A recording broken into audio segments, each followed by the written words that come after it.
শুনেছি মোহর দেওয়া ব্যতীত মেয়েকে স্পর্শ করা হারাম।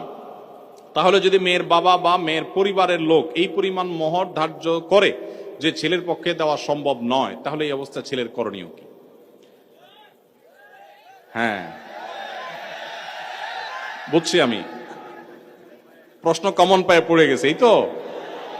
আচ্ছা শুনেন, যারা ঠিক ঠিক করছে এইসব হয় আবিয়াত্তা পুরুষ, আর না হলে বিয়ে করে বেচারা ফাইসা গেছে। শুনেন, ভালো করে শুনেন।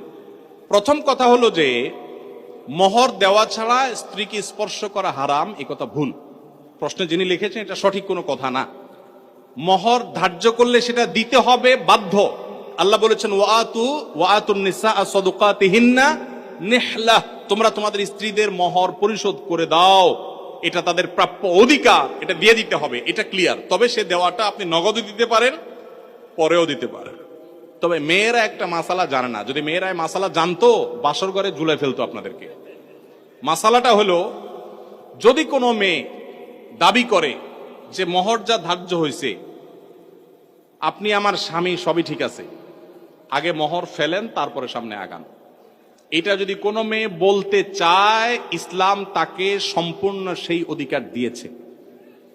কিন্তু আমাদের সমাজে মেয়েরা মাসআলা আমার কাছে শোনার পরও বলবে না। এটা কেন বলবে না? কারণ আমাদের সমাজে পুরুষগুলো এমন রাক্ষসের মতো এবং এমন জালিম, এমন অত্যাচারী, বেশিরভাগ, সবার কথা বলছি না, যে এই কথা যদি মেয়ে বলে বাসর রাতে, ঠিক আছে স্বামী, সবই ঠিক আছে, আপনার সাথে আমার বিয়ে হয়েছে, সব ঠিক আছে, মোহর ধার্য হয়েছে, এটা আমার প্রাপ্য, আল্লাহ কোরআনে বলছেন, অতএব এটা দিয়ে দেন। ছেলে বাসর তুইয়া পালায় দৌড় দিবে, বলবে এই মেয়ে বাসর রাতে এখনই অবস্থা করতেছে, আল্লাহ জানে আমারে কোথায় ঝুলায়। ঠিক না বেঠিক? অথচ এটা ঠিক না। সব কথাই তো ঠিক ঠিক বলেন। এ ওয়াজ মাহফিলের একটা সমস্যা হলো, ঠিক হলেও ঠিক, ঠিক না বেঠিক? এটাও ঠিক।